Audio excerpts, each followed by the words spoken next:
Hello, everyone. Thanks for joining us today. I'm Dee Dee Laugesen, Executive Secretary for the Committee on the Present Danger China and Executive Director for Save the Persecuted Christians. These two coalitions are jointly sponsoring today's program and our current campaign at repealthedeal.org. A video of this webinar will be available there and on the coalition sites within a day of the program's conclusion. Our moderator today is Frank Gaffney. Frank is the president for the Institute for the American Future, vice chair for the Committee on the Present Danger China, president of Save the Persecuted Christians, and host of Securing America on Real America's Voice Network. Welcome, everyone, to this very special program of our Committee on the Present Danger China, which is for the purpose joining forces with another organization with which I'm proud to be associated, as is our colleague Dee Dee Laugesen, Save the Persecuted Christians. Both of these are estimable organizations of individuals committed to the cause of freedom, whether it is in the context of what the Chinese Communist Party is doing to imperil it, or what others, not just the Chinese Communist Party, but others around the world are doing to endanger and brutalize and otherwise harm Christians simply because they follow Jesus Christ. They are, of course, just one community that is being persecuted for their religious beliefs. They're by far the most numerous, however, with some 380 million of them being heavily persecuted around the world, according to Open Doors. And the Chinese communists are contributing mightily to such persecution, as we will be discussing in the course of today's program. What makes this one particularly special, of the many of these webinars we have conducted over the past 2 years or so, I think it is well over 200 of them, is that we have a short documentary that we are going to air in its entirety, drawn from, among other things, the previous program jointly sponsored by the committee and the coalition on this same topic that was conducted in the run-up to the Catholic Cardinals Conclave, at which they, of course, debated the future of the Catholic Church and specifically elected a new leader of the Church to contend with myriad challenges, both this particular religious community as well as Christians more generally, and of course people of other faiths are very much afflicted. We're going to be discussing afterwards, following the showing of this documentary, comments from colleagues, one of whom appeared in the documentary, one of whom did not, as well as two who were able to be with us in person. So we have a multifaceted, I guess one might say multimedia production today. And I couldn't be more excited to share with you a film directed by our friend Frank Panico. I had the privilege of being the executive producer of it. It is about 24 minutes long. We will be airing it, as I say, in its entirety as a way of setting up, really, the conversation that needs to be had now. As the film was originally prepared prior to the selection of Pope Leo XIV as the new pontiff of the Catholic Church. I have a little introduction that makes clear that it is now relevant to the moment at hand, which is, what is this new Pope going to do? Will it be, as we hope, adopt a new pro-freedom policy with respect to the Catholic Church in China and its posture as a result regarding religious freedom worldwide. We are going to introduce, after the film, the two colleagues who gave us a video concerning aspects of the situation in which we find ourselves now, post-conclave, and in the run-up to an extraordinarily important annual event this year, that is the International Day of Prayer for the Roman Catholic Church in China on the 24th of May. And we'll be talking a little bit about what we are sponsoring in the way of prayer events and a novena, as it's called in the Catholic tradition, before this, before this 24th of May event takes place. It should be a very interesting webinar. I'm delighted you're with us, and I'm particularly grateful to Steve Bannon and Grace Chong of the War Room Pandemic program on Real America's Voice, also to Rob Sigg and Parker Sigg, the leaders of that wonderful network on which I'm very proud to have a program as well, Securing America. And also our thanks to Epic Times, specifically to our friends there, Jan Jekielek and his team, for also simulcasting this program. It's a great service, we like to think, to the people we all serve, that this is as widely available as possible. So with all of that, let me simply say, welcome to Repeal the Deal, the Vatican's hidden deal with the Chinese Communist Party.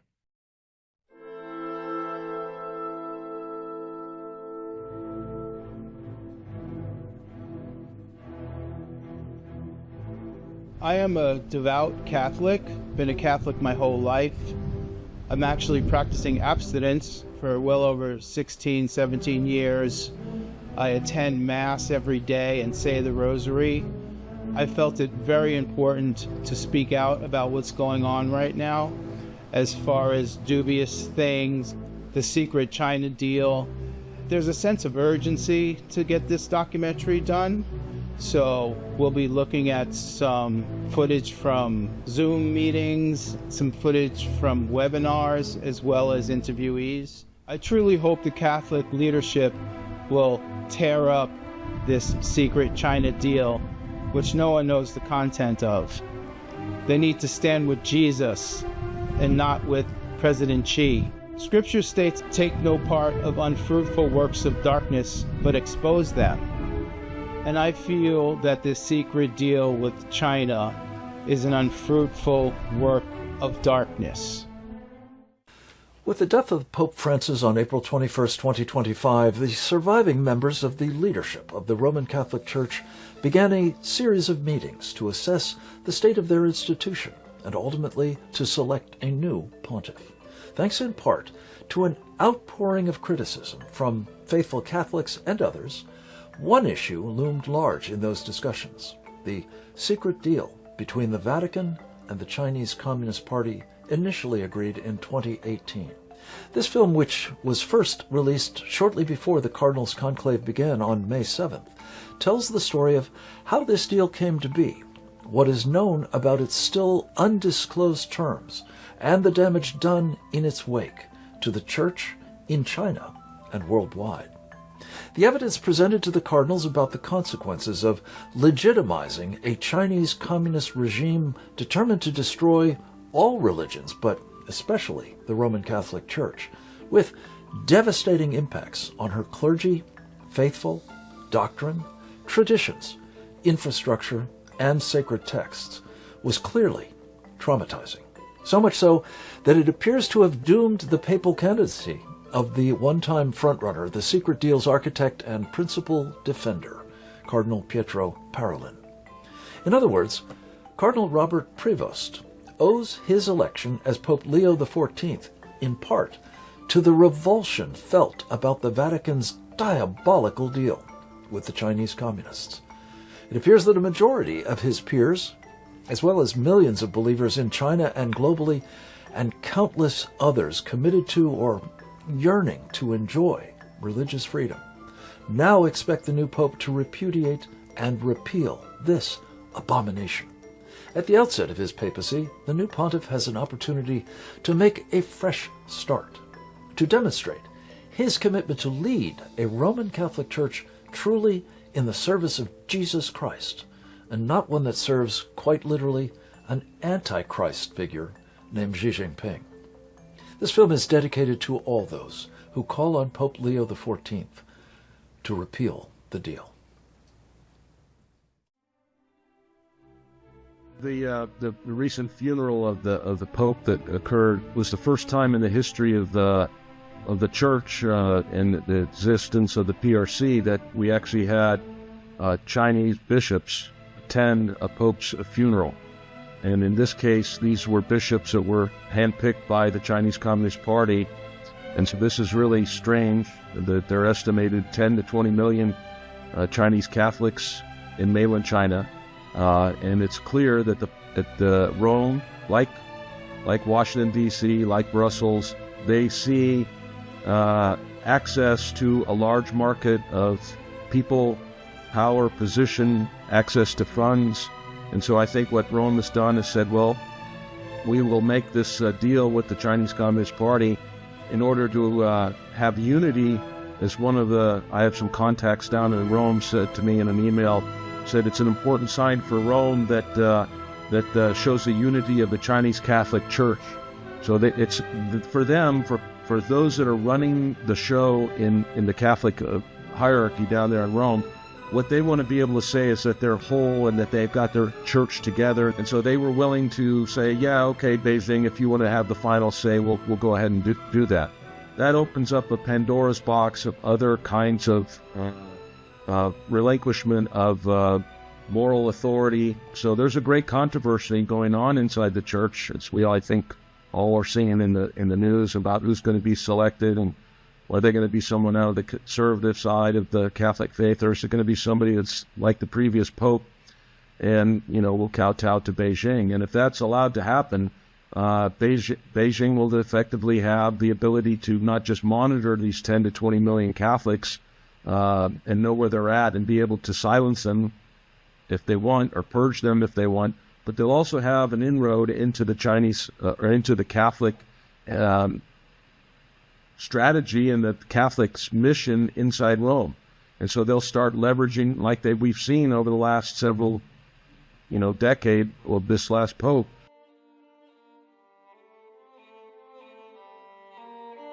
The founder of the People's Republic of China, like all committed Marxists, was absolutely hostile to organized religion and was determined, when Mao Zedong took power in 1949 in China, over all of China, he was determined to stamp out all religious faith in China, which he described as one of the four thick ropes binding the Chinese people. Well, he was going to bind the Chinese people in a different way with the thick rope of communism.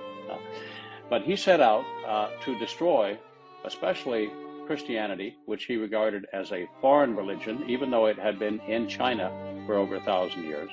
And specifically Catholicism, because Catholicism is not only, in his view, a foreign religion, but one that was led by a foreigner, specifically the Pope in the Vatican in Italy, in Europe.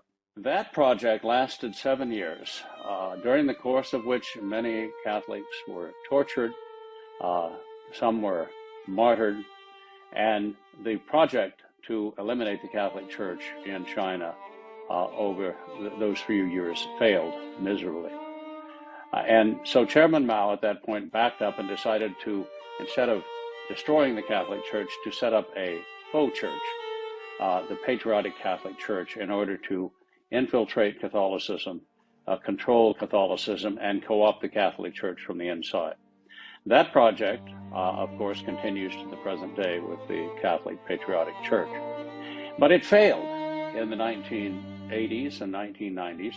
I know it failed because in 1995, I was in Hong Kong, and I met with the then papal nuncio to China, Monsignor Faloni, later Cardinal Faloni. And we had a long meeting about the state of the Catholic Church in China.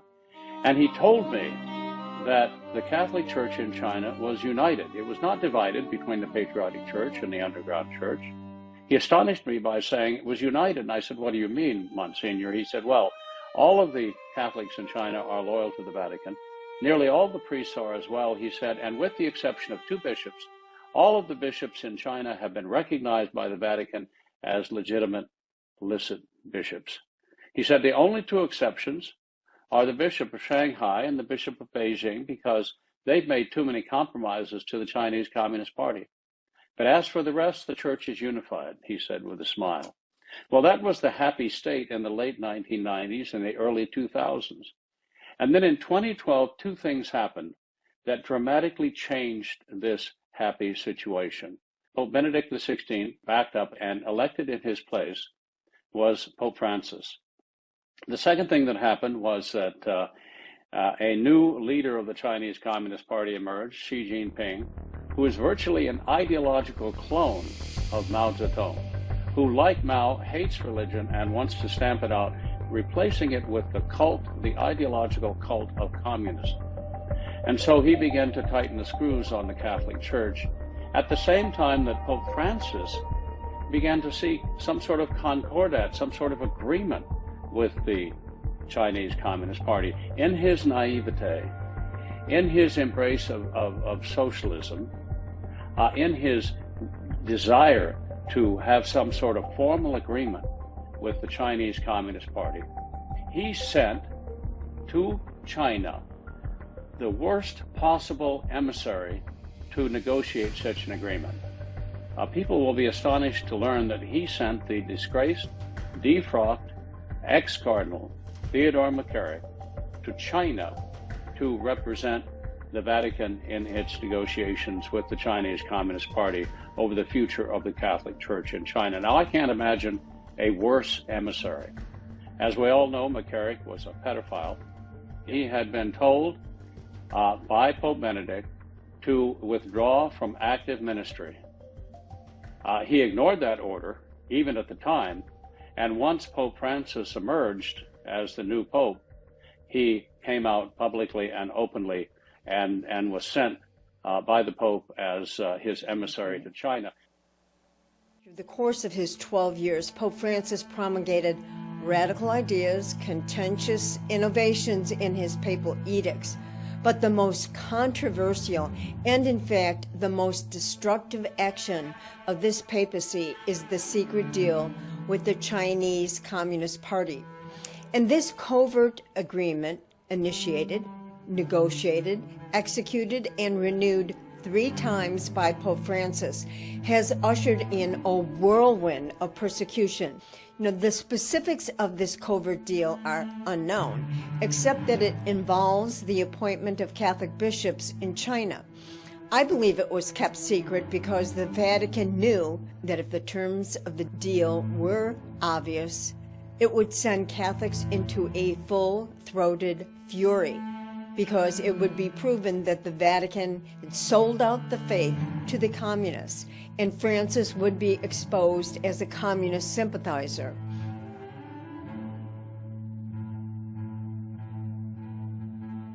Xi's CCP swiftly deployed this secret agreement as a cudgel against Catholics and Christians to force them to submit to the Communist Party's anti-religion directives. On display for the whole world was to see the further disintegration of Catholicism in China, this time with the complicity of the Vatican. And the net effect of this secret agreement resulted in a huge uptick of demonstrable violence, widespread destruction, and religious persecution against Catholics and Christians by Xi, the Vatican's trusted bilateral partner. And immediately, the words of Cardinal Zen rang true. He called this secret deal a suicide pact with the devil, a shameless surrender, a perverse deception, a betrayal, a sellout to deliver the church into the hands of the enemy. The ink was barely dry on this agreement when international religious freedom NGOs around the world began to report of an immediate uptick in religious persecution, harassment by the CCP, directly related to the secret Vatican agreement, stating the persecution of Chinese Catholics has not decreased. If anything, it has intensified.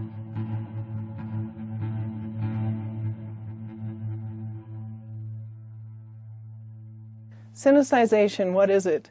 The goal of sinicization is to turn religious adherents and institutions into perfect vessels of the CCP, root out all perceived non-CCP influences, which the government often disparages as foreign, including the Vatican, and subdue ethnic minority communities through forced assimilation and the eventual extermination of all faiths, as it is forbidden to teach youth in China any belief but communism. Sinicization and its so-called patriotic values include Chinese socialism, radical national unity, and support for the CCP and its leadership. It underpins every major government regulation for religious organizations. Rather than making it better for Catholics in China, the Vatican's deal, combined with restrictive laws and regulations emanating from the party, have sealed their fate. Catholicism in China is fast-forwarding towards extinction. It appears to have bought the silence of Pope Francis throughout his pontificate. This was a pope who spoke out regularly on issues of injustice and persecution and conflict around the world. But the one country, the one corner of the world that was conspicuous by its absence was China. He never once spoke about the genocide of the Uyghurs, about the well, he mentioned it once in passing, but he never spoke out strongly on the genocide of the Uyghurs, the persecution of Falun Gong, the issue of forced organ harvesting, and certainly the persecution of Christians. I assume, trying to regard Pope Francis charitably, that his intentions behind the deal were to see an improvement in religious freedom and an improvement in the lives for the Catholic Church in China. But the reality is the result of this deal has been the exact opposite. The religious freedom and certainly religious persecution has increased and religious freedom has gone down, whether we're talking about Catholics, Protestants, Falun Gong practitioners, Tibetans, Uyghurs. I mean, you know, this whole accelerated, genocidal process against the Uyghurs, basically started since that time. Just simply, of course, correlation isn't necessarily causation, but that's the actual reality of what's happened to essentially every other faith group that seeks to be independent of the regime. And, and the CCP, it's, I think, universally regarded as the greatest violator of religious freedom in the world, in all a myriad of ways. And that's really saying something, considering the contenders for this distinction. It knows deep inside that it is not legitimate, okay? And certainly the Chinese people know that it's not legitimate. The CCP, aside from power, okay, there's one thing that it craves the most, and that is legitimacy. See, it violently oppresses its people. It drives its economy on the backs of at least half of them. We could go on and on this. You can see what it did with its World Trade Organization access. It got the legitimacy that it was going to be a free trader. And what did it do? It never, followed the rules even once, and basically used the rules to attack anyone who would try to prevent it from basically doing whatever it wanted to. And here we are today in this current situation. So you can kind of see the impact of what legitimizing the CCP does. It craves legitimacy. It doesn't have that legitimacy. It will use this deal, right, as a way to as part of its United Front Department work to propagandize overseas communities and say, look, actually, no, we're legitimate. We work with the Vatican. There's no issue there, and so. This, you can imagine what an incredibly pernicious effect it had. In choosing the next pope, the Catholic Church faces a momentous decision, not just for the 1.4 billion Catholics around the world, but for everybody who loves liberty. Now, in 80 years, the Catholic Church has gone from an organization under Pope Pius XII, who issued a decree against communism in 1946 that explicitly called for excommunication of any Catholic who had anything to do with communism whatsoever. We saw how Pope John Paul worked with Prime Minister Thatcher of Britain, President Reagan of the United States, to work against Soviet communism. The Catholic Church has always been a bulwark against communism. It's basically in the Church's DNA. Very shortly after Francis became Pope in 2013, he set up an organization called Dialogue, the Transversal Dialogue Project. It was explicitly about Christian Marxist dialogue. The church that was basically given legitimacy by Pope Francis in a secret deal early in his papacy, renewed several times, makes this Chinese Communist Church effectively the official Catholic Church of China. This official state-sponsored Catholic Church works under the direct control of the Chinese Communist Party's United Front Work Department. This is the organization for spreading Chinese Communist Party influence across the world.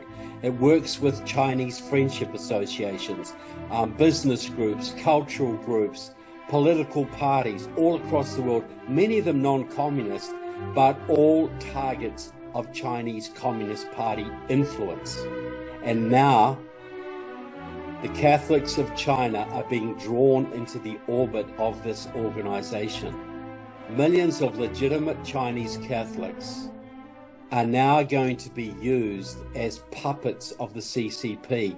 Their respectability, their influence is going to be used by the CCP to spread its tentacles across the world, into the Catholic world, into NGOs, into the United Nations, into human rights organizations. The respectability of the Catholic name is going to be used to spread CCP ideas across the globe. I'm not qualified to debate cardinals on matters of theology, but I do understand the very important concept of sins of omission. It is not enough just to be a good Catholic or to be a good Christian. It is also incumbent to stand against evil when it's presented. It is a sin of omission not to stand against the church's enemies, not to stand against evil when confronted with it. It's also important to note that what's made in China doesn't stay in China. The CCP's wolf clerics travel the world wearing the robes of a priestly lamb to entice the unsuspecting and naive to worship their god, Xi Jinping. Xi Jinping is now enforcing his avowed goal. We must solemnly reject religion. We must not believe in religion. He is doing so with the collaboration of the Vatican. When we look out on the world today, there is a beacon of hope for the Catholic Church. I don't believe it resides in Rome. It resides in the hearts and minds of the Catholic faithful around the world, who themselves have been diligent, most especially in America, for believing in not only the faith, but in the freedom that is required to defend that faith. And it is my sincere hope that in what we have to do with this project, that not only are we exposing the dangers of the Chinese Communist Party, but we're elevating the most important part of the church. And the most important part of the church are the Catholic faithful. And the defenders of the faithful reside substantially here in the United States, because it is we who believe in human freedom. And if freedom is going to be defended anywhere in the world, including for those members of the church, it will really emanate from what is being discussed here in this country, and hopefully have influence on what transpires both in the current conclave, but in the operations of the church throughout the world. American citizens are encouraged to use our Align Act, which will let you communicate with President Trump and your elected members in Congress. Encourage them to make statements opposing this secret deal. And everyone, Americans and foreigners, are encouraged to sign our petition at change.org. Both actions are on the homepage at repealthedeal.org. We can do this together, but it's going to take everybody, Catholics, Christians, and believers in other faiths, to join in persuading the Vatican to repeal the deal. God bless you.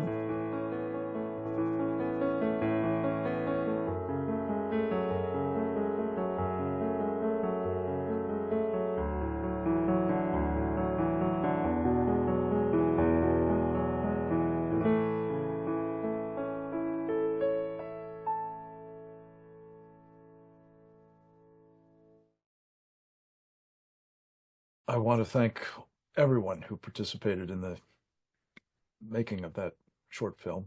I hope that it moved you, as it did us, to not only have a refined understanding of what has happened, yes, in secret, during the papacy of Pope Francis, and what it has meant to many millions of people of faith in communist China, and not least what it might mean for the rest of us if the Church fails under its new leadership to make a fundamental course correction, resuming its historic role as a leader in religious freedom, as well as standing with those Catholics, yes, especially, but others as well, against the various forces arrayed for their destruction, or at least their subordination to some secular power. We're privileged to be associated with, I think, so many of these wonderful experts and activists, especially at a moment such as this, when their leadership and our following their lead in urging the Pope, the newly elected Pope, Leo XIV, to heed the warnings here, and I believe the sentiment of the majority of cardinals who elected him to this exalted position. We're going to take stock of what exactly is now before us, with several others. Three of them you've heard from just now, one you have not. That would be the Honorable Robert Destro, a former Assistant Secretary of State under the first Trump administration, with responsibility for human rights, democracy, and other matters of personal conscience. He has been a leader in that space, notably in his long service as a professor of law at Catholic University. We've asked Robert in a pre-recorded video that is part of the program that will be running tomorrow on our Securing America show, to address the Chinese Communist Party immortal threat to religious freedom at home and abroad. Let's go to the video now. I think the best place to start really is in Tibet, where the Chinese Communist Party basically is like somebody described it a long time ago as like a cancer growing on top of the Chinese body politic, because you have to differentiate between the Chinese government, the Chinese people, and the party, which is actually a European invention. So Marx and Engels got picked up, and now they have their, quote, Chinese characteristics. But one of those is control. And for years, the Chinese Communist Party has been engaged in efforts to suppress and effectively to take over the Tibetan Buddhism. And so it's at least to me as a cradle Catholic, it's pretty appalling to see that my church made an agreement with the Communist Party, that they would allow them any voice whatsoever in choosing bishops. I mean, either the bishops are in apostolic succession with Peter, which means they're chosen within the church, or they're not. And so I don't even see how these bishops can be valid. And so what you're doing is you're creating a parallel church. And that's, as soon as that happens, the church isn't universal anymore. I'd go further, it's not even a church. I mean, it literally is what Jesus called a whitened sepulcher. It has it looks great on the outside, but it's rotten on the inside. The Chinese Communist Party is a total system. And we know just from its behavior in other contexts, in commercial things, for example, they steal everything and turn it to their own ends. We know from the brutal surveillance of everything that they do in Xinjiang. We know from the organ harvesting that these people have no morals. And the idea that they would actually try and take over a church, and worse, at least again for me, that people in the Vatican, back when they made the agreement, would let them do it. Let's unpack a couple of things. I mean, the first thing is the persecution of the authentic church. Okay, because if you join the, quote, patriotic church, then you're part of the state and there's no persecution, but you're also not a church anymore. You have all the forms, but you don't have any of the substance, and so in terms of, and it's also true, it's not just with Catholics, it's with, with any type of Christian, that unless the state is completely in control, then it is, then they'll persecute you. I have a friend who was a Protestant pastor. He's a native Chinese speaker, and lived in Shenzhen for quite a while, and met with a kind of it wasn't really a house church, but constantly under surveillance. Not simply because of what was in the sermons, but also because he had the audacity to be a foreigner who met with local Chinese. So what we're really talking about is control of, in information warfare, we're talking about control of information space. And that's what they're doing. And so it really just isn't a church anymore. And the Vatican really sees or the Chinese Communist Party sees the Vatican as a foreign influence and has no plans to work together with the Vatican at all. There is no formal relationship between the Vatican and the China, correct, diplomatically, other than this deal. No, I mean, and that's why this agreement doesn't make any sense. And there's another analogy in terms of a communist country. You can look at what the Russians did to the Russian Orthodox Church under Stalin. They basically co-opted it from the inside. But there's no doubt that at least the Russian Orthodox people are still Christians. And the question now is I don't know what they teach in these patriotic churches, but my guess is it's not Christianity. Well, I think to the extent that the church becomes, a division of the works department, it basically becomes an engine for spreading communist ideology. It's not spreading the gospel; it's spreading the gospel of the party.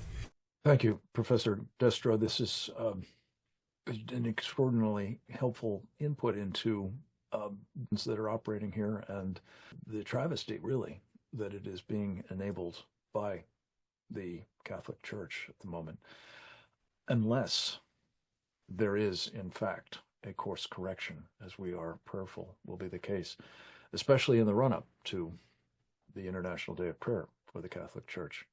We're going to hear next from a woman who starred in the documentary. She is with us live, for which we are very grateful. So we'll have a chance to have a discussion with her after her presentation. Her name is Elizabeth Yore. She has been a profoundly important activist, I believe, on a whole host of issues involving human freedom and the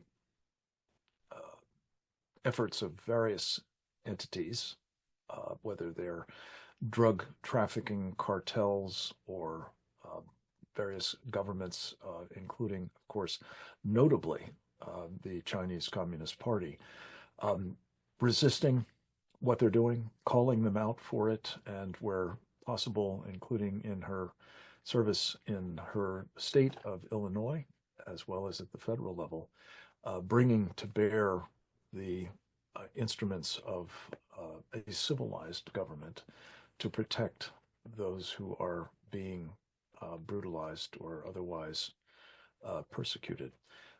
Liz Yore is the founder of an organization dedicated to those purposes now. It's called Your Children. And we're delighted to have her with us to talk a bit about this deal that Cardinal Pietro Parolin has brought forward, not only back in 2018, but again and again and again in the three re-uppings that have taken place since, and what it has done to bring us the papacy of Leo XIV. Liz, welcome. It's good to have you back. Thank you for all. It's great to be back. You know, in 1948, a Maryknoll bishop by the name of James Walsh, shortly before his arrest and imprisonment by Mao, and his arrest was for 11 years in a Shanghai prison, he wrote to his superiors in Rome and in America, and he said, "Nobody has any illusion about the communist determination to eliminate all religion." Well, shockingly, we now know that the 2018 secret Vatican-China deal has done more to eliminate religion in China and really has furthered President Xi's goal to destroy all religion. But I'm given the wonderful question to ask and to answer: did the bad secret Vatican deal with China sink a papal conclave favorite? And I can happily say unequivocally the answer is yes.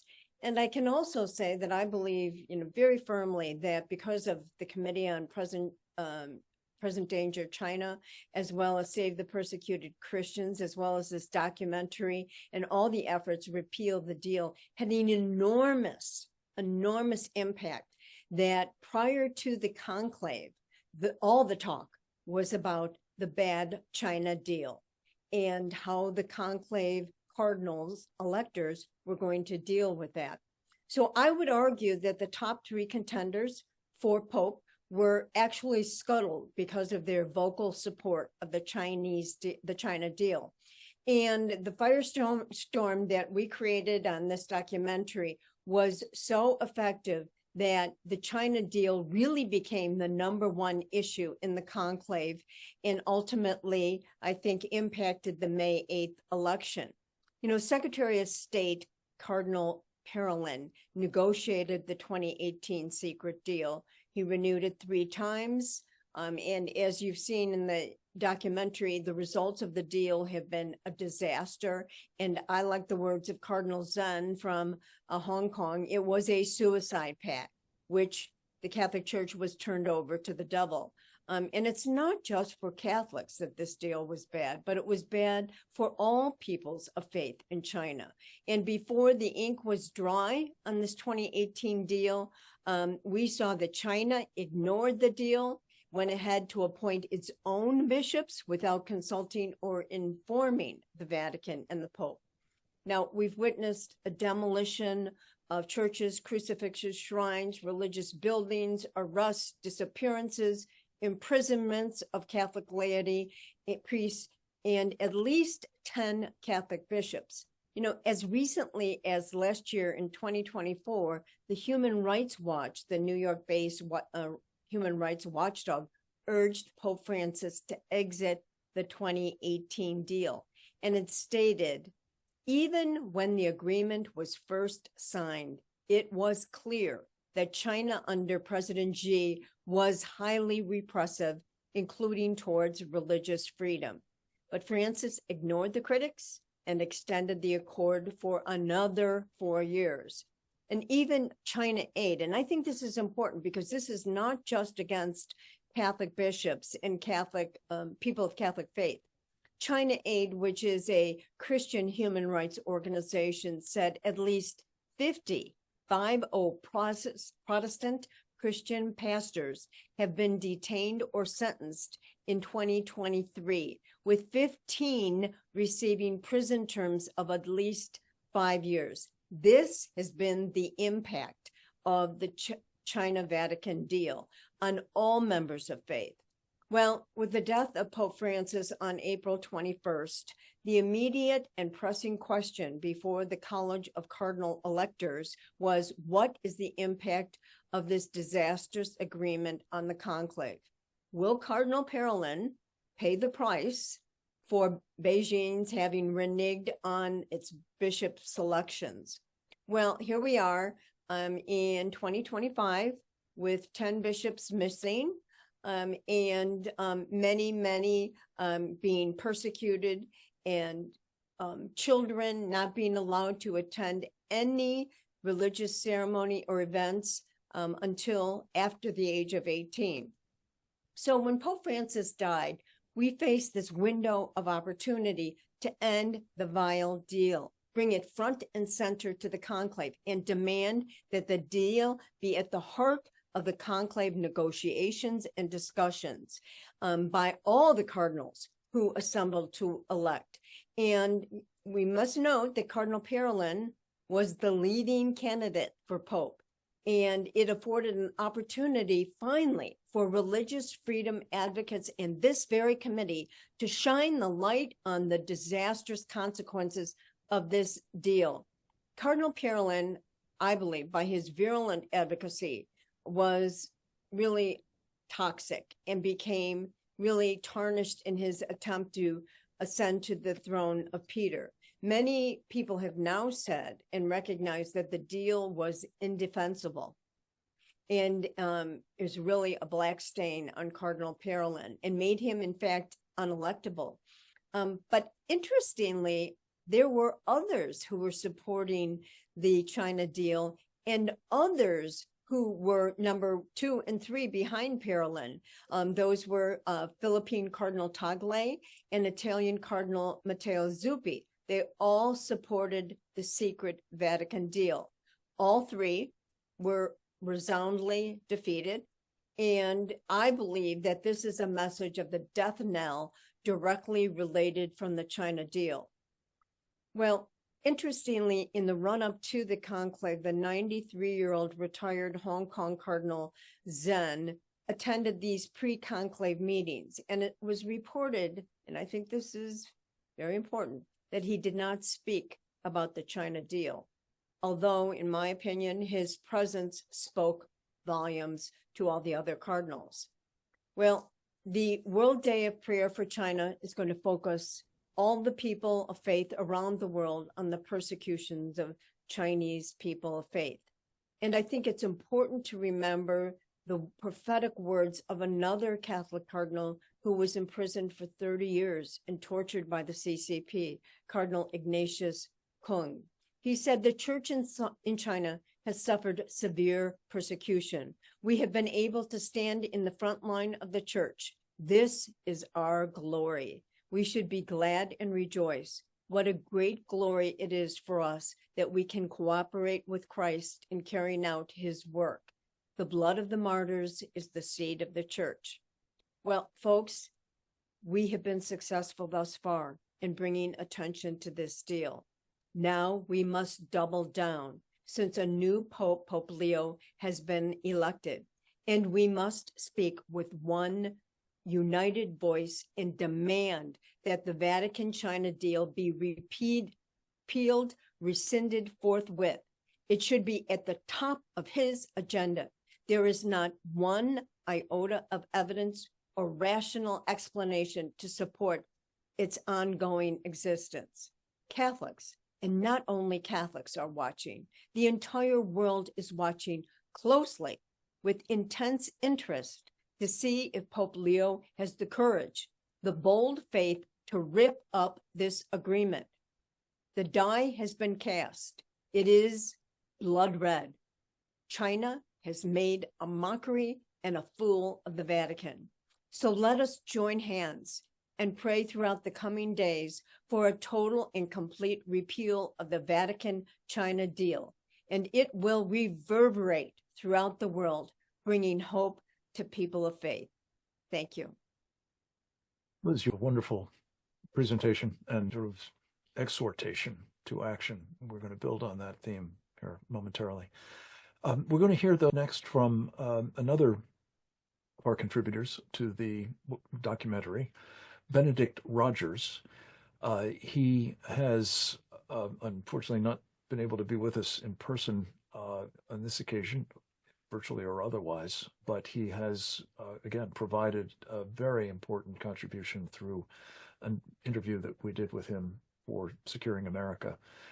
And with his permission, we've edited it slightly to make it available for this purpose as well. Benedict is the founder and I guess the president of Hong Kong Watch. You can find out much more about it at hongkongwatch.org. He is a Catholic convert, a man of deep faith, and one who has personal insight into what it means when the Chinese Communist Party oppresses a people, because he has witnessed it in the city that I believe he's resided in for many years and certainly loves. And he's also witnessed its grievous, brutal mistreatment of individuals who have been active in resisting the Communist Party's predations, including notably a man he will speak about, Jimmy Lai, great freedom fighter. Let's go to Benedict's video at this point, please. An extremely good thing that Cardinal Parolin was not elected Pope. We'll have to wait and see what approach Pope Leo takes, and I hope very much he will take a different approach.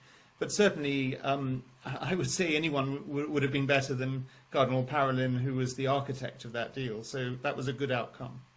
Pope Leo definitely has an opportunity to shape things in a new direction. My understanding from people I've spoken to, although we'll have to wait and see, but my understanding is that Cardinal Parolin remains in his current role as Secretary of State of the Vatican for the time being, but it's quite likely, I understand, that Pope Leo will want a new Secretary of State in due course, and it's just a matter of time before he moves Parolin on. If that is the case, that will give him even more freedom to shape things in a different way.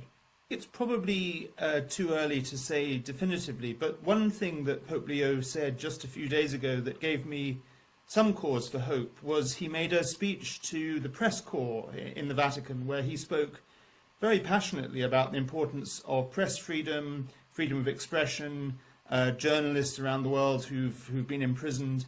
And he spoke generally. He didn't reference China specifically.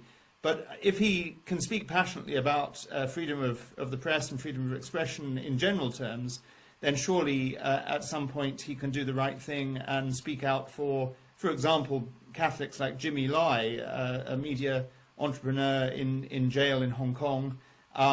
So those comments gave me some hope that we may begin to see a different approach. I think the fact that he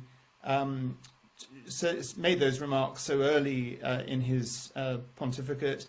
Also, I think that his choice of name is very interesting because, of course, Leo XIII was the founding father, really, of Catholic social teaching. So that would imply a sympathy towards human rights, which, again, ought to lead to a different approach on China.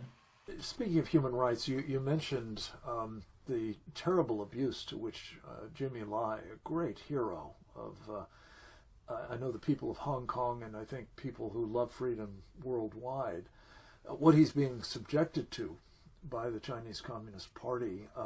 Could you say a few words about his treatment in prison and his ongoing trials and tribulations of other kinds, and how it, in a way, epitomizes what's happening to the community of Hong Kong writ large? Absolutely. Well, Jimmy Lai is 77 years old. He's actually a British citizen, although he's lived in Hong Kong most of his life. He could have left Hong Kong at any point before his arrest. He has properties in several cities around the world. He's a very wealthy man, but he chose to stay in Hong Kong and defend the fight for freedom, knowing that he could end up in jail. He has been in prison for 4.5 years, more than 1,500 days so far, on multiple charges, including charges of lighting a candle to commemorate the Tiananmen Square massacre, joining a peaceful protest.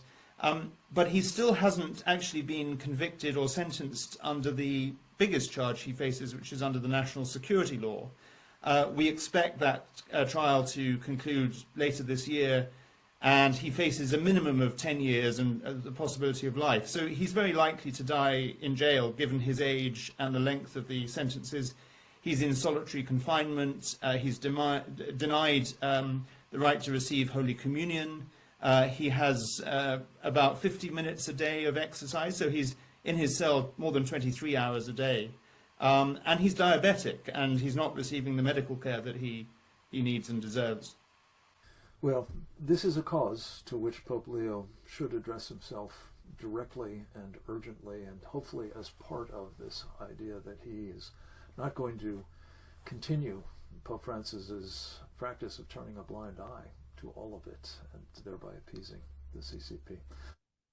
So just to put a fine point on what we've just heard, a man who exemplifies Roman Catholicism in China, albeit a man of enormous wealth and at one point power, is being essentially murdered slowly, cruelly, in isolation in a Chinese prison for the crime of lighting a candle in solidarity with those who yearn for freedom in Hong Kong and beyond. His trials are not over, as Benedict has said. They are continuing, and he is yet another reminder of what the church is doing in turning a blind eye to such egregious behavior is wrong. And to just emphasize that point, that is how Pope Francis conducted himself with respect to all of the crimes against humanity of the Chinese Communist Party, and why course correction again is so urgently needed with respect to this secret deal with the CCP. We're going to hear finally from a woman who has introduced the program, as she usually does, who participated wonderfully in the documentary, and who is incalculably important to all of the efforts we make with the Committee on the Present Danger China, of which she is the executive secretary, and Save the Persecuted Christians, of which she is the executive director. That is, of course, Didi Laugesen.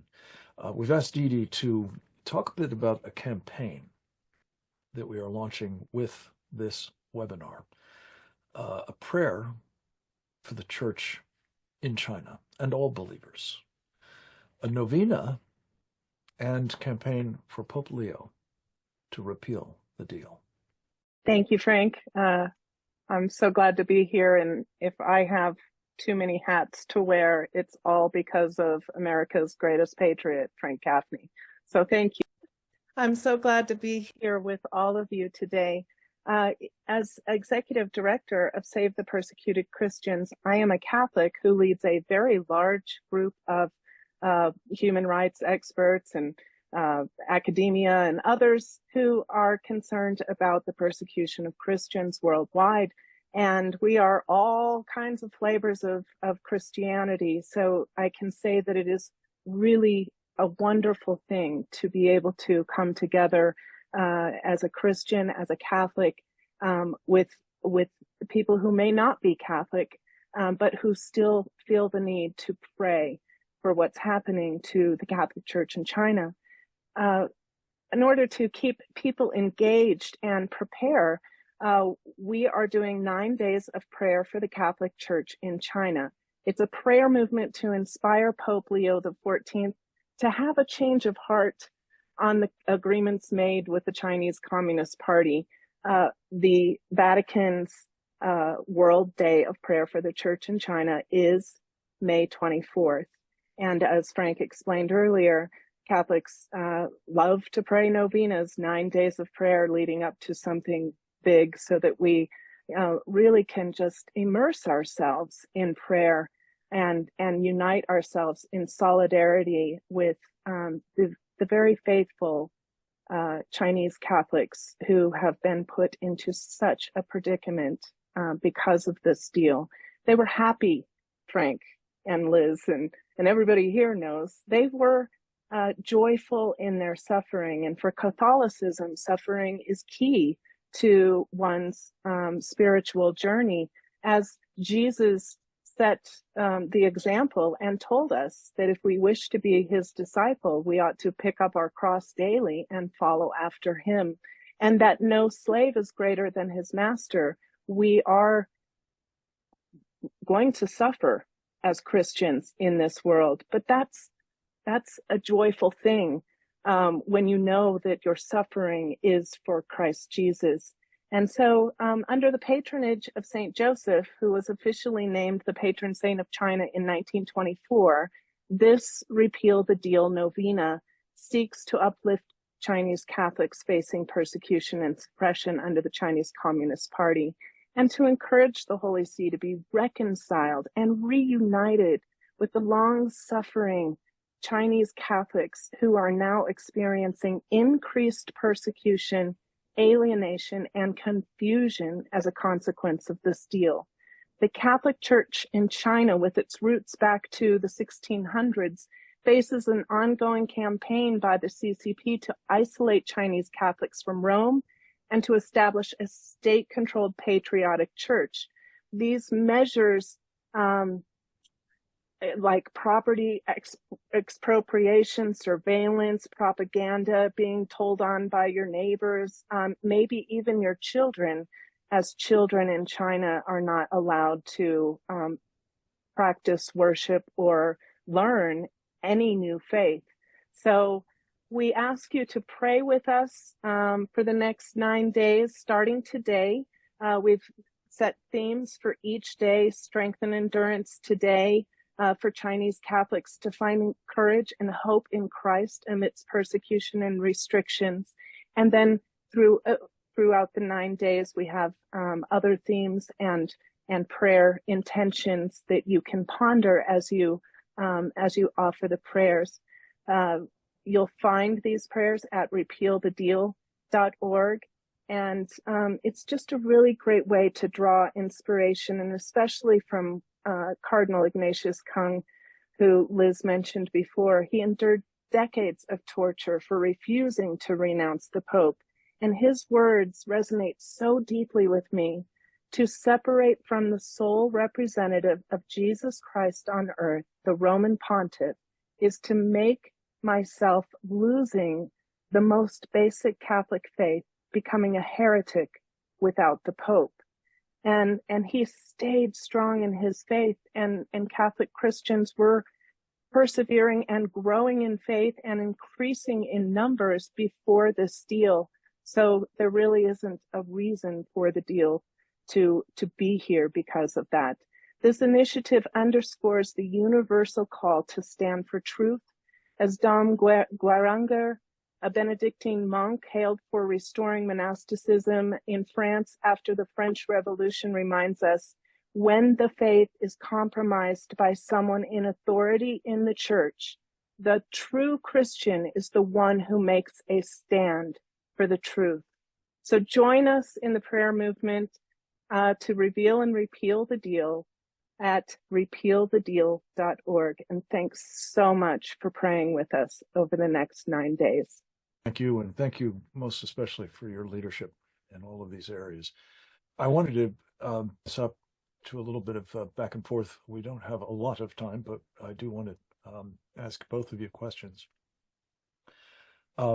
Liz, first, do you tell us a little bit about Pope Leo and whether, given what we know of him, his previous life experience, notably his long service in the nation of Peru,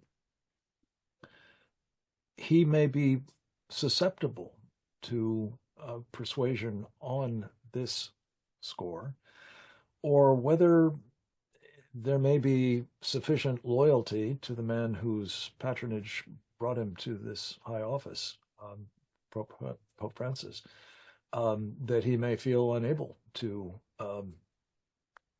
essentially repudiate the legacy that marked his papacy. We're all trying to read the papal tea leaves, Frank. And Pope Leo, Robert Prevost, like myself, born and raised in Illinois in the Chicago area. He spent 20 of his years as a missionary in Peru. He is of the Augustinian order. And he has been in a number of positions of leadership in the Augustinian order, provincial and otherwise. Recently, about 2 years ago, he was named a cardinal by Pope Francis. So he is what we call a baby cardinal, and was also placed in charge of the dicastery for the bishops, which is a huge job, not only vetting and appointing bishops, but also investigating bishops. So he's been at the Vatican for about 2 years. Unfortunately, he's made no comments about the China deal. It had to have been the topic of a lot of conversations in the last month in the Vatican. But he's an American. So we're assuming that he's going to hear our voices even more loudly and clearly than the previous Pope did, and especially on this issue, because as you pointed out, and so rightly true, he's a big proponent of freedom of speech, encouraging journalists to speak out boldly. So I would think and hope and pray that he would see the China deal for what it was. Obviously, it's going to take enormous amount of courage to do so, to repeal this deal. But it's one that I think the Western world, actually the entire world outside of China, really is encouraging him to do so. So we'll see. No indications yet. So we're going to continue to hammer this issue as vociferously, kindly, and persuasively as we can. Ask you to expand on that, because were he to take, as you say, the risk, I guess, of seemingly challenging or even repudiating Pope Francis's legacy, there will be possible criticism headed his way. But on the other hand, if he chooses not to do so, especially with one of his first official acts being praying for the church in China and leading, a world prayer to that end, surely the costs associated with that in terms of his reputation, in terms of branding his infant papacy, baby cardinal and all, would be vastly greater, would they not? Yeah, it's going to show his papacy almost immediately, Frank. And quite frankly, there is no compromise, as we all know, with the CCP. It's either repeal or continue to deal with the increased violations. And I would expect that there will be some, if he does repeal the deal, clearly the whole world, from the far left, Amnesty International, religious freedom groups, all of them in one voice have said this is a disaster that this deal needs to be repealed. So in many respects, Frank, it's a no-brainer, but you're taking on the powerful CCP. And there will be a counter reaction, I would imagine, in China. But I think it's a moment of bravery. I'm hoping that he does it during his honeymoon period, while there's a lot of goodwill. And hopefully he will have a strong Secretary of State who will articulate all the violations and all the reasons why this deal needs to be repealed. And, you know, I have said this once, I'm going to say it again. I feel that all the terms must be revealed. I feel very strongly that the Vatican owes an apology to every Catholic, Christian, person of faith in China as a result of this deal. It's, and as I said, it's got to be way up there on his agenda to deal with as quickly as possible. Lastly, to you, Liz, believe that there are other provisions to this deal besides the ones that have been made known, again, not disclosed, but have clearly been in play as they relate to the appointment of bishops. For example, there is some rumor to the effect that there was a considerable amount of money that may have changed hands from the Chinese Communist Party to the Vatican. It is in financial distress, the Vatican, that is. Well, so is the Chinese Communist Party, the last time I checked. But what else do we think is in this deal? Well, there has been the rumor that starting in 2014, the Chinese Communist Party gave a grant of $2 billion a year to the Vatican. Many believe that paid off Pope Francis to remain silent over the Uyghurs, over the forced organ donors, over the ongoing persecution of Christians. There's no other explanation of why he would have been quiet as a result of that. And frankly, we don't know what else is in the deal. Those terms could really rock the Catholic Church. So in addition to the appointment and collaboration of appointment of Catholic bishops, there could be the payment of money. There could be all sorts of agreements, side agreements that we are unaware of. That the whole file dossier on the China deal needs to be opened up. And by the way, Frank, there were 3 renewals of that agreement. We don't even know if there were additional terms changed in those renewals. So there's a lot of questions to be asked and answered, and we have got to move past this. And I think the impact on China would be extraordinary. That the Catholic Church would stand up to Xi's government and really expose it for violating the terms, not being a fair and honest partner. Can you imagine the impact that would have on the world, on global affairs? But we, you know, as I said, we got to pray and we've got to force this issue because it could very easily be pushed aside despite everything that's happened.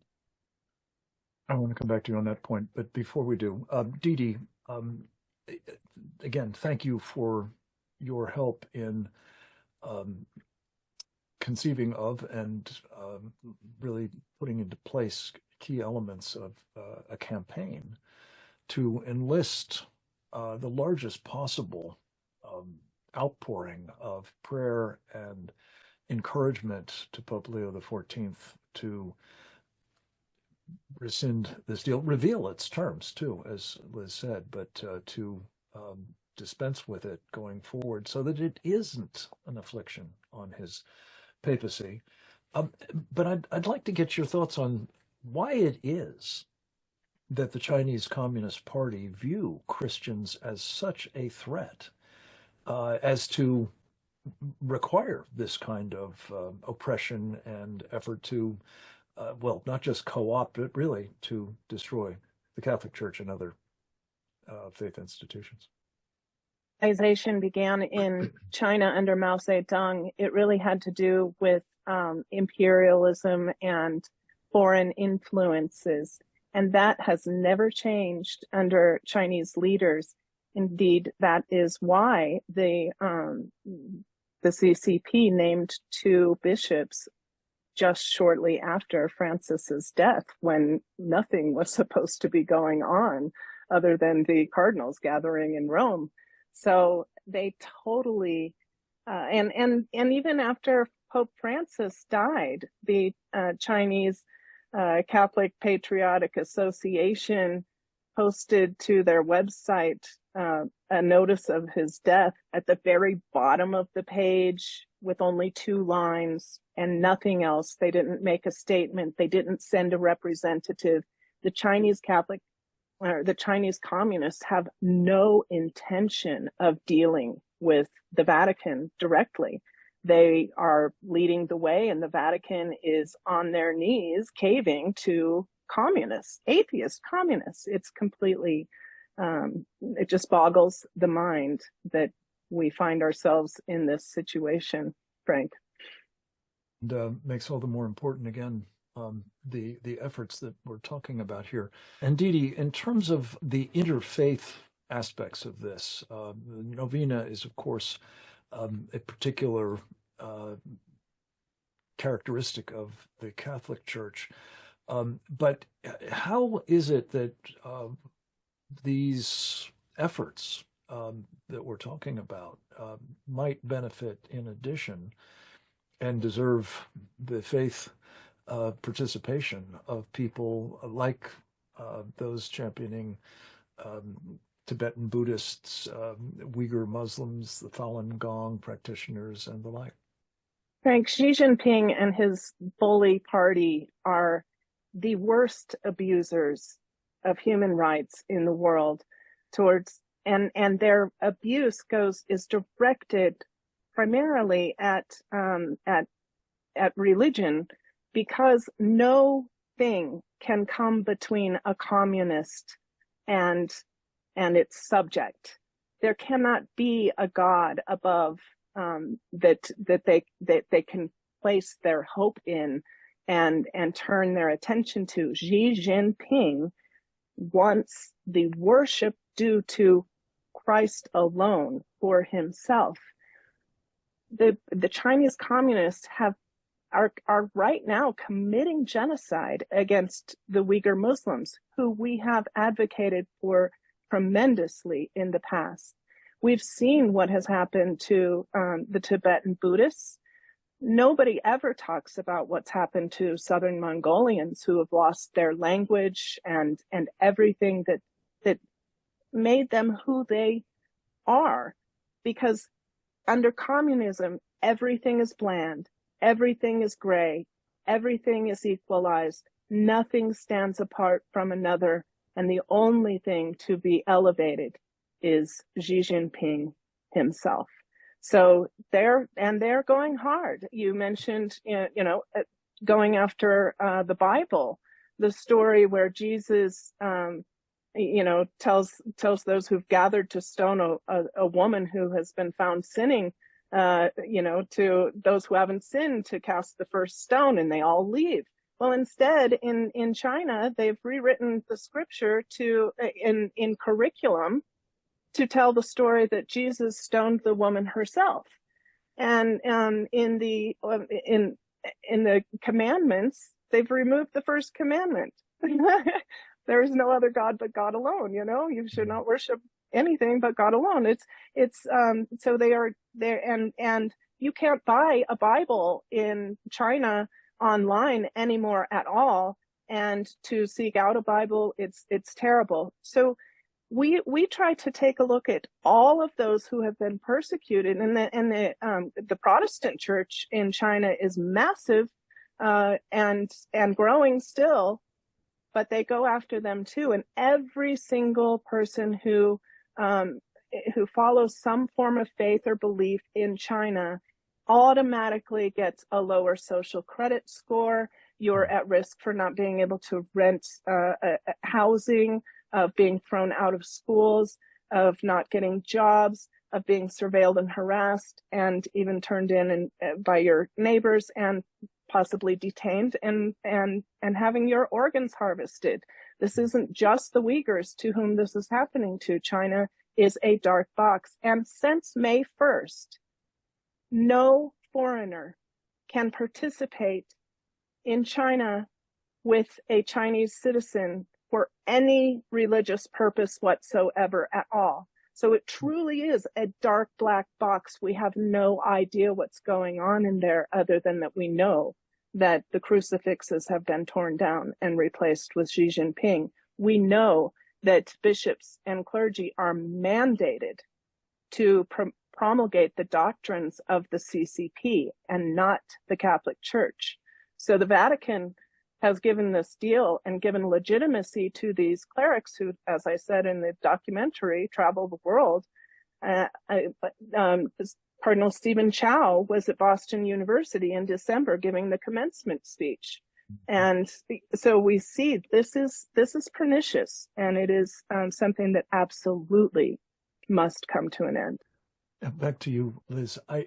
This is such an important point, and I wanted to just underscore what Trevor Loudon said in the documentary on our webinar previously, of course, about the Chinese communists moving the organizational placement of this so-called Progressive Catholic Association from an entity within the government of China, the state government, if you will, bad as that is, to a placement as a element or a subsidiary of the United Front Work Department of the Chinese Communist Party, whose explicit purpose is to run influence operations, to subvert others, to try to advance the interests of the Chinese Communist Party by essentially destroying those who stand in the way.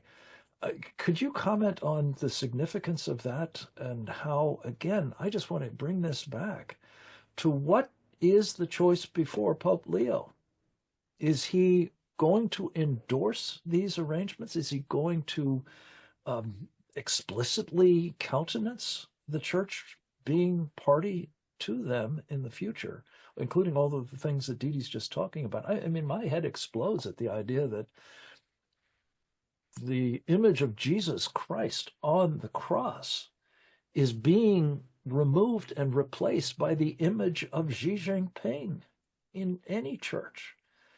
It's unspeakable. Talk a little bit about the extent to which this is a choice for the pontiff of the First Order, is it not?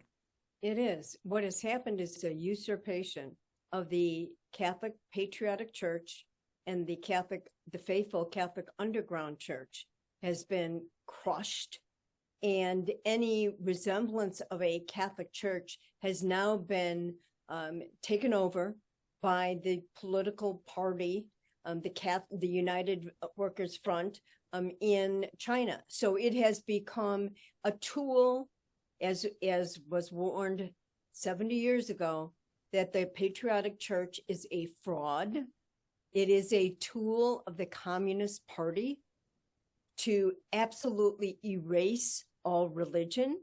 And Frank and Didi have also pointed out that this has been a slow, gradual, but make no mistake, intentional movement towards the elimination of all the issues, the devotions, the religious ceremonies, the practices of the Catholic faith.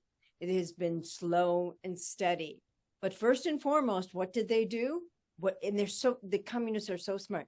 First and foremost, any priest, any bishop who refused to join the Patriotic Church was immediately ripped out of their vocation, sent home, taken their pension, everything else has been taken away from them. Many have had to flee. Many have been on the street because it was an either or situation. Secondly, what is extremely concerning to me is that the CCP appointed bishops and cardinals are now embedded in the hierarchy of the Catholic Church. Think about that. I mean, this is beyond anybody's wildest imagination. And if this deal is allowed to continue, they will continue to grow and appoint more cardinals who will be part of the College of the Cardinals, who will become the men who choose the next pope. And so it's a two-pronged thing. They've not only embedded in the Vatican, but they have also gutted the Catholic faith in China and taken it over. And now what's happening is the absolute crushing of the Catholic Church, because the Catholic Patriotic Church has become this just mere ministerial tool of the United Front. And so it is absolutely urgent that we make this line of demarcation, because and it's, quite frankly, look, this is a spiritual battle. This is, the Catholic Church face to face with the Communist Party. And are we going to blink? Is this new Pope going to blink and continue to allow the atheistic, godless Communist Party to choose our leaders, the successors of Peter? I mean, clearly, that's not an exaggeration. It has happened. And so it couldn't be more stark.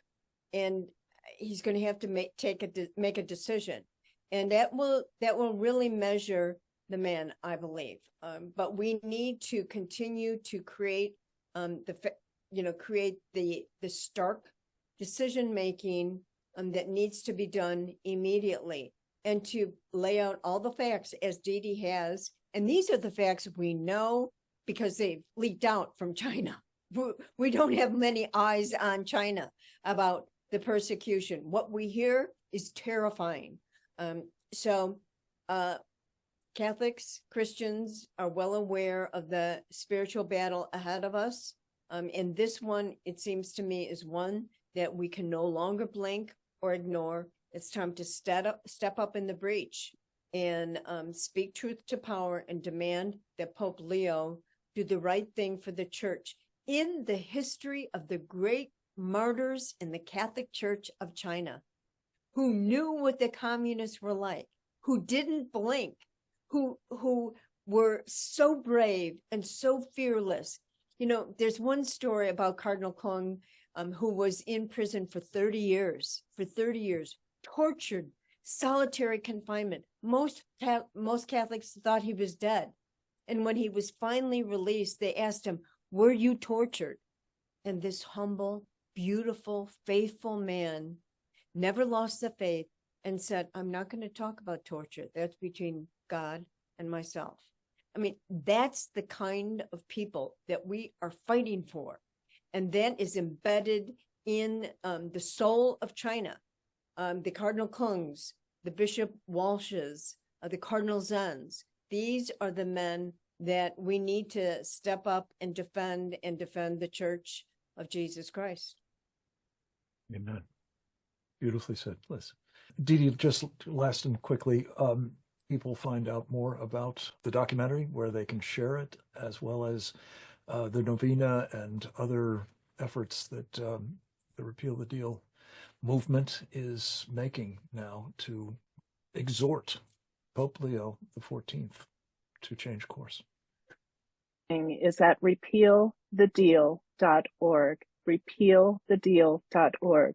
We have an incredible social media kit there with very creative memes by Oleg Edbashian, our colleague here, and sample social media posts, other resources, all kinds of articles that you can read to protest with us online. Everybody everywhere can join the protest online, and we make it so simple with our social media toolkit.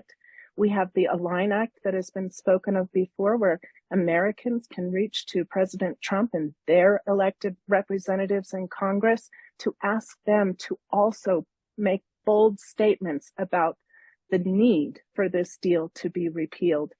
And we have a global petition as well, where anyone anywhere can sign on to a petition that will be sent to Pope Leo XIV. And we're coming up with the more things that people can do every day, Frank, and including the most important thing, which is to pray.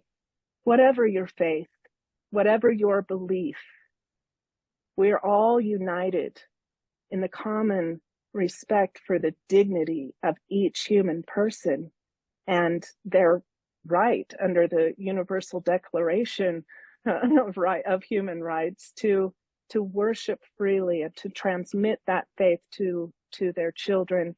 So please join us for 9 days of prayer in advance of the Vatican's World Day of Prayer for the Church in China. Join us to pray just resoundingly, because we do believe that as Catholics, that it is the Holy Spirit who moves the Pope, who chose the Pope and who moves the Pope.